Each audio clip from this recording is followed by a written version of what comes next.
परमेश्वर के दैनिक वचन।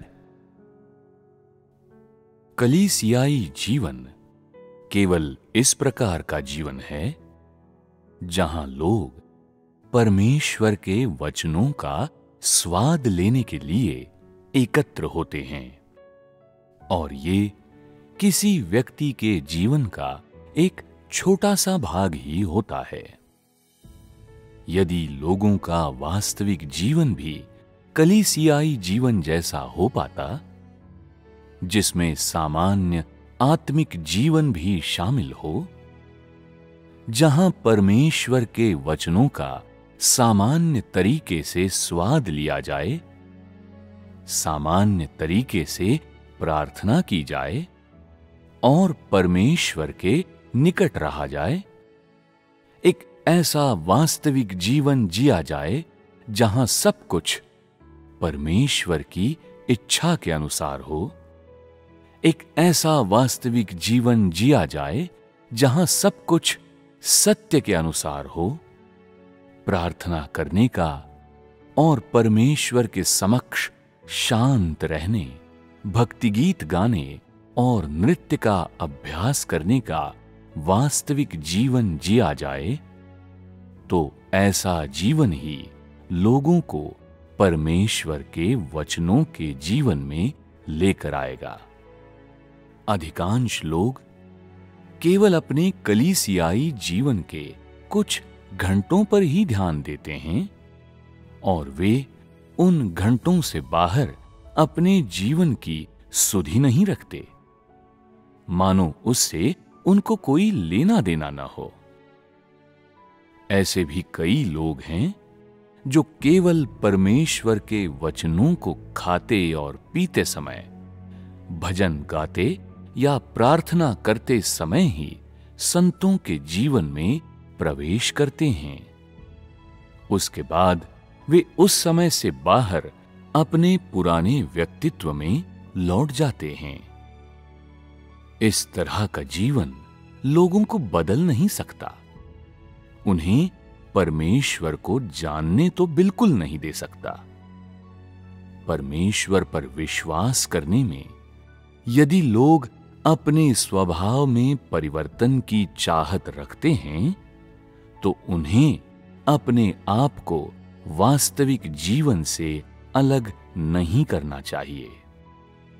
नियमित परिवर्तन को प्राप्त करने से पहले तुम्हें वास्तविक जीवन में स्वयं को जानने की, स्वयं को त्यागने की, सत्य का अभ्यास करने की और साथ ही सब बातों में सिद्धांतों, व्यवहारिक ज्ञान और हर बात में अपने आचरण के नियमों को समझने की आवश्यकता है।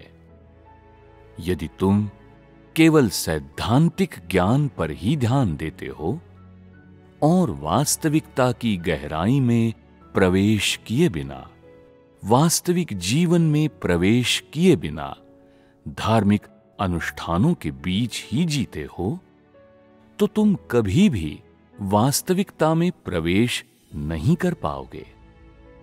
तुम कभी स्वयं को, सत्य को या परमेश्वर को नहीं जान पाओगे और तुम सदैव अंधे और अज्ञानी ही बने रहोगे। लोगों को बचाने का परमेश्वर का कार्य उन्हें छोटी अवधि के बाद सामान्य मानवीय जीवन जीने देने के लिए नहीं है।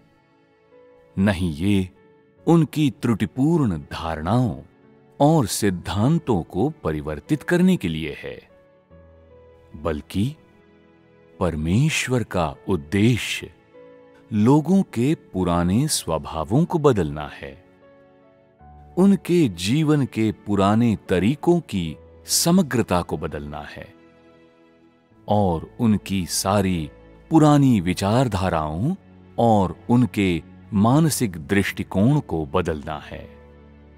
केवल कलीसियाई जीवन पर ध्यान देने से मनुष्य के जीवन की पुरानी आदतें या लंबे समय तक वे जिस तरीके से जिए हैं वे नहीं बदलेंगे।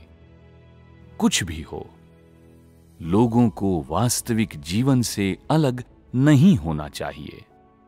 परमेश्वर चाहता है कि लोग वास्तविक जीवन में सामान्य मनुष्यत्व को जिएं, न कि केवल कलीसियाई जीवन जिएं। वे वास्तविक जीवन में सत्य को जिएं, न कि केवल कलीसियाई जीवन में। वे वास्तविक जीवन में अपने कार्य को पूरा करें, न कि केवल कलीसियाई जीवन में। वास्तविकता में प्रवेश करने के लिए इंसान को सब कुछ वास्तविक जीवन की ओर मोड़ देना चाहिए। यदि परमेश्वर में विश्वास रखने में लोग वास्तविक जीवन में प्रवेश करके खुद को न जान पाएं और वे वास्तविक जीवन में सामान्य इंसानियत को न जी पाएं, तो वे विफल हो जाएंगे। जो लोग परमेश्वर की आज्ञा नहीं मानते, वे सब ऐसे लोग हैं जो वास्तविक जीवन में प्रवेश नहीं कर सकते। ये सब ऐसे लोग हैं जो मनुष्यत्व के बारे में बात करते हैं, परंतु दुष्टात्माओं की प्रकृति को जीते हैं। वे सब ऐसे लोग हैं जो सत्य के बारे में बात करते हैं, परंतु सिद्धांतों को जीते हैं। जो लोग वास्तविक जीवन में सत्य के साथ नहीं जी सकते, वे ऐसे लोग हैं जो परमेश्वर पर विश्वास करते हैं, परंतु वे उसके द्वारा घृणित और अस्वीकृत माने जाते हैं। तुम्हें वास्तविक जीवन में प्रवेश करने का अभ्यास करना है। अपनी कमियों, अवज्ञाकारिता और अज्ञानता को जानना है और अपने असामान्य मनुष्यत्व और अपनी कमियों को जानना है। इस तरह से तुम्हारा ज्ञान तुम्हारी वास्तविक स्थिति और कठिनाइयों के साथ एकीकृत हो जाएगा। केवल इस प्रकार का ज्ञान वास्तविक होता है और इससे ही तुम अपनी दशा को सचमुच समझ सकते हो और स्वभाव संबंधी परिवर्तनों को प्राप्त कर सकते हो। अब जबकि लोगों को पूर्ण बनाने की प्रक्रिया औपचारिक रूप से आरंभ हो चुकी है, इसलिए तुम्हें वास्तविक जीवन में प्रवेश करना चाहिए।